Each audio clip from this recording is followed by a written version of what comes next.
I was at rock bottom after my wife left me. It was a sweet woman with dimples who rescued me when I was questioning my own purpose in life. At that time, I never imagined our relationship would turn out this way. My name's Logan. After graduating from college, I landed a job at a top-tier company. Typically, new employees would be assigned to a branch office near the headquarters after their training period, but I was assigned directly to the headquarters. The job was rigorous. Only good results were acceptable. Determined not to fall behind my seniors, I strived hard and rapidly improved my skills. I graduated from a prestigious university, always loved studying, and aimed for the top. Perhaps it was sheer luck that brought me this far. However, these two qualifications seemed to naturally boost my image. I'm fairly tall but have a pretty average appearance. Fashion isn't exactly my strong suit, but thanks to my credentials, I often got approached by women. My 20s went by in a whirlwind, with both work and personal life keeping me on my toes. After working at the company for several years, I was 30. Professionally, I didn't have any official title yet, but I felt I was on the brink of becoming a supervisor. On the personal front, I started dating someone a friend introduced during a night out, and just last year, we tied the knot. We moved into a reasonably spacious and stylish apartment with a great view, and were thoroughly enjoying our new life. With my salary, we were comfortable and considering our plans to have children. Due to the physical toll and future considerations, my wife chose to be a full-time housewife. Things at work were going smoothly, and every day I would return to a home where my wife was eagerly waiting. Everything seemed to be sailing smoothly, at least up to this point. Then, one day, a transfer notice came in. The new location was a rural branch office, quite the contrast from the bustling city I was accustomed to. The notice did mention supervisor, so it was undeniably a promotion. But having assumed I'd stay at the headquarters, I was visibly shaken. I headed home and broke the news to my wife, but there was no joy in the promotion for me. The first thing out of her mouth was, "Why such a countryside? What's going on?" I was told by HR that they needed my skills at the new location. Even after relaying this to my wife, she seemed far from convinced. Moreover, the new place would require a move. While my wife was struggling to come to terms with it all, we didn't have much time before the move. So we started looking for a new place to live and went for some viewings. Throughout the day, as we visited multiple places, seeing the town and the buildings, which looked like shabby apartments if we were in the city, her mood progressively soured. On a whim, we drove by the new branch office.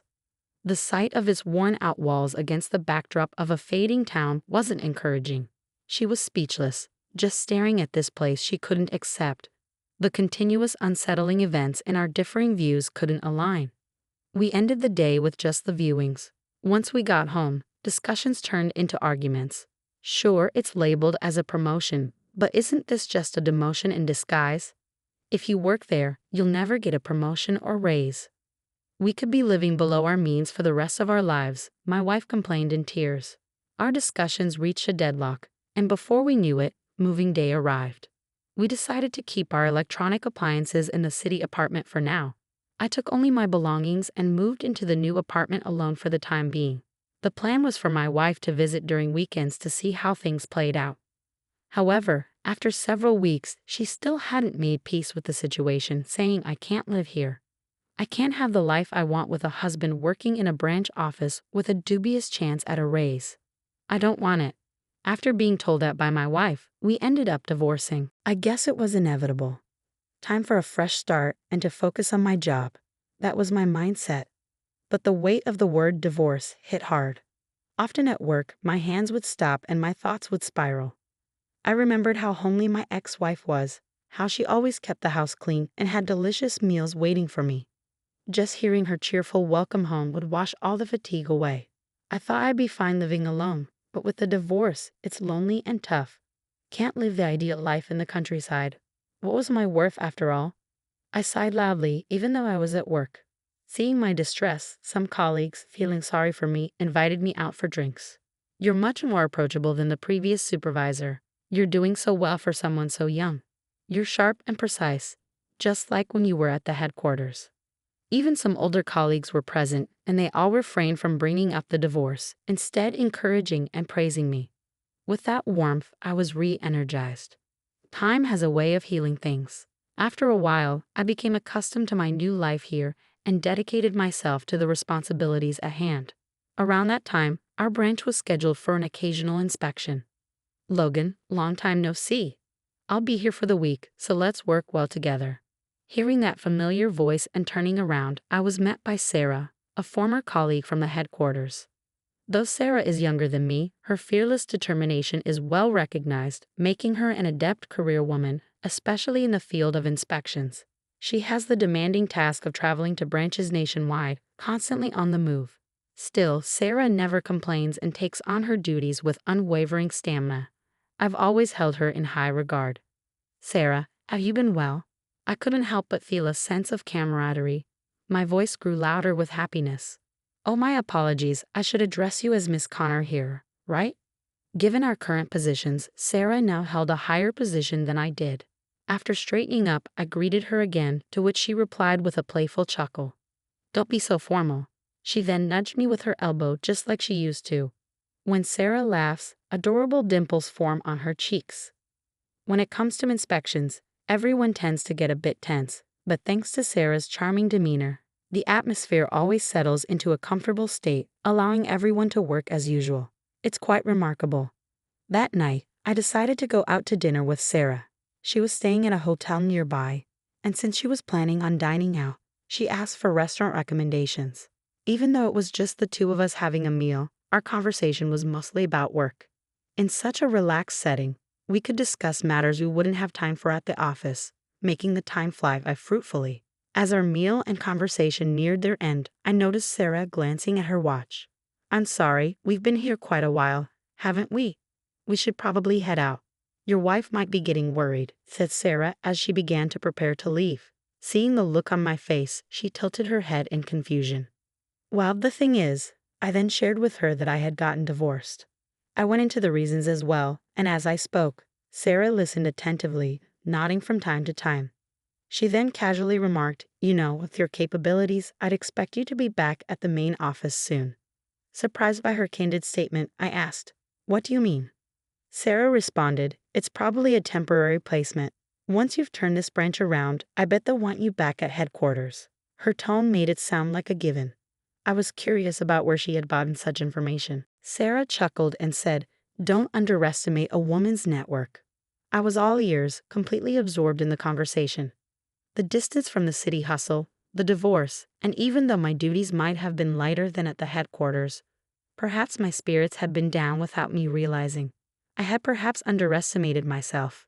Seeing this, Sarah laughed and said, Do you even realize how talented you are? Your skills are well known at the headquarters. And of course, I'm aware too. She ended on her usual cheerful note, You better keep up the good work, and gave me a pat on the shoulder. The pain lingered, but it rekindled my spirit completely. I'll return to the main office someday. With that resolve, I work even harder. Time flew by, and before I knew it, I was 35. Thank you, sir, one colleague said. I'll miss you. I hope to be just like you someday. I received a large bouquet and shook hands with everyone in my department. I work exceptionally hard as a supervisor, leading our team to great success.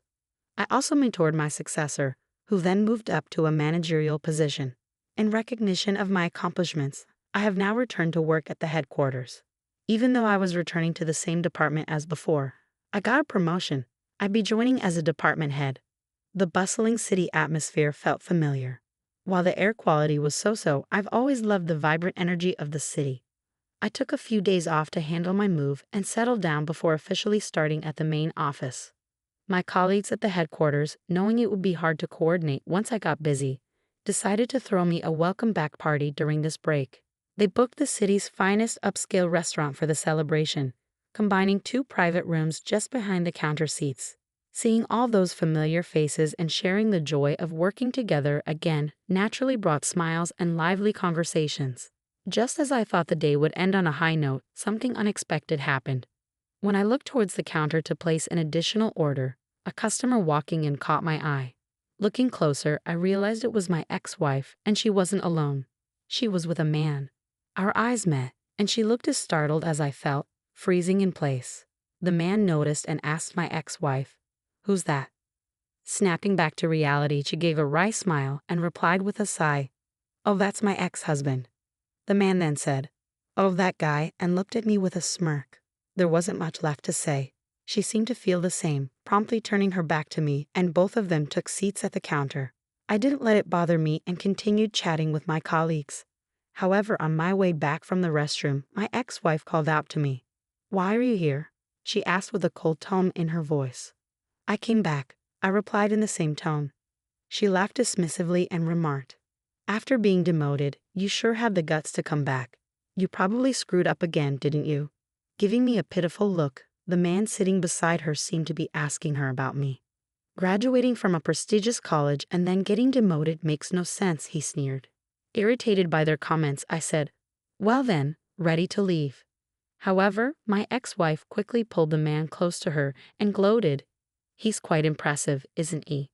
Without me asking, she began to brag about how he works for a top-tier company, how talented he is, and how his future is so much brighter than mine. Every now and then, she'd throw in a resentful comment about me. From time to time, her bitterness towards me mixed in. As for the man, while he said, "Don't talk like that, it's sad for your ex-husband," he didn't seem entirely displeased with her praises. He chuckled condescendingly at me with every nod he gave. I tried to tune them out, looking for the right moment to head back to my seat. Just then, a colleague heading to the restroom stopped in his tracks. "Hey, isn't that you, Jake?" My colleague recognized the man and addressed him. "Oh, it's a pleasure." "Quite the coincidence," Jake responded. It seemed they knew each other. They started chatting lightly, but the man kept stealing glances at me. "Wait, do you work with this guy?" Pointing at me, he asked my colleague. I wondered if they seemed close. My colleague looked surprised that the man didn't recognize me. "Hey, you can't talk to him like that. He's our new department head. And so young and impressive, you should greet him. I mean, seriously, this man, Mr. Stern, is something else. He's the youngest ever in our company's history to be promoted to this position." My colleague gleefully shared this, briefing me on the details about this Jake guy before taking off. Turns out this man is a sales rep from a major supplier who frequents our department. After hearing about me from my colleague, the man whispered, "Is Logan the one I've heard rumors about?" His face progressively paled. My ex-wife seemed momentarily stunned but soon snapped, "Wait a minute, you mean he's higher up than you?" and confronted the man with a frustrated look. Still pale-faced, the man muttered something about needing to greet me properly but was taken aback by my ex-wife's rebuke. There's no point in sticking around to watch their spat. I locked eyes with the man, saying, "So you're Jake, right? I'll remember that," with a pleasant smile. I made my way back to my seat, but I could still hear voices from behind. Glancing toward the bar, I saw my ex-wife and Jake having an ongoing dispute. When our eyes met, Jake quickly looked away, urging my ex-wife, "Let's leave now." He settled the bill with a face portraying sheer frustration. My ex-wife gave me one last glance before slamming the door on her way out. Soon after, I returned to my dream position at the company's headquarters. From day one, with a hectic schedule, I felt that old buzz, making me even more passionate about my job. Sometime later, I bumped into Jake at work. He immediately approached me, deeply bowing and apologizing for his rudeness that day. I told him I didn't mind at all anymore, but given his sincere regret, I offered, "Want to grab some coffee?" After a couple of sips, he let out a long sigh, finally appearing relaxed. We made small talk about work, but the conversation naturally shifted to my ex-wife. Apparently, they had a falling out. Whether it was her pride or something else, she ended up breaking things off with Jake. I couldn't help but be slightly baffled. Was she so set on snagging a well-educated, high-ranking man? I felt sorry for my ex-wife too. Even though she is beautiful, cheerful, and friendly with many good qualities, she seemed lost. Though Jake came off as a jerk that day, I'd heard from others that he's genuinely talented. I cheered him on, telling him to keep his head high. After work, as I stepped out of the office, my phone rang. The screen read Sarah. Before I could finish saying hello, Sarah started talking. "Hey, it's me. I'm coming back this Sunday." Her voice was as bubbly as ever. Since that inspection, Sarah and I had kept in touch. At first, our conversations were mostly about work.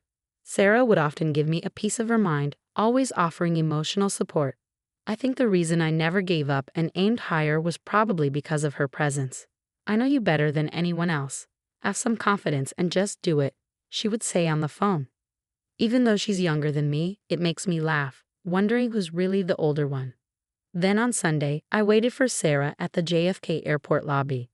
When Sarah saw me, her face lit up with a broad smile, and she hurried over. "I'm back," she said cheerfully, and Sarah hugged me. Being embraced in such a public place, I was taken aback and embarrassingly stuttered, "Welcome back." I tentatively put my arm around Sarah's back, not sure how to react in the situation. Then Sarah looked up at me with an expectant expression and said, "Don't you have something else to say?" I could feel everyone's eyes on us. It was hard to admit, but I looked at her and said, "I love you, Sarah." But she teased, "Is that all? Isn't there more?" Making a mischievous face and urging me to say more. I felt like my face was on fire, but I knew I had to say it now. So I gathered my courage and proposed to Sarah right there. As Sarah and I communicated frequently, we became closer. We both knew our feelings for each other were growing. But with Sarah traveling to various branches nationwide and having long overseas business trips, we hardly got a chance to meet. During this time, I once confessed my feelings over the phone, but she told me she wanted to hear it in person. In time, we officially got married and became husband and wife. "Hey, look, I found this adorable mug and just had to buy it." Sarah seemed to have sneakily hidden it among the moving boxes, intending to use it from today. She happily laid the two out side by side and smiled. The new apartment we got for our life together with Sarah has a high-rise view, making me feel even more motivated. She wanted to settle down and had expressed her wish to retire early from her job. But they didn't want to let go of such a valuable employee. After taking a short break, she decided to work part-time at the headquarters. As for me, my role as a department head keeps me extremely busy. It helps that Sarah understands my job. She's good at supporting me and has been a tremendous help. "Come on, put your back into it and have a great day." Sarah playfully smacks my back as I head out. I think she treats me a little rough, but when she does this, the day goes strangely well. "I'll be off now. Take care, Sarah," I tell her, and as I leave, I can't help but notice how her dimples make her smile even more endearing. Today, I have to keep working hard to ensure that smile never fades. I can't always rely on her support. This new chapter of our life is bound to be busy, but I remind myself never to take my wife for granted.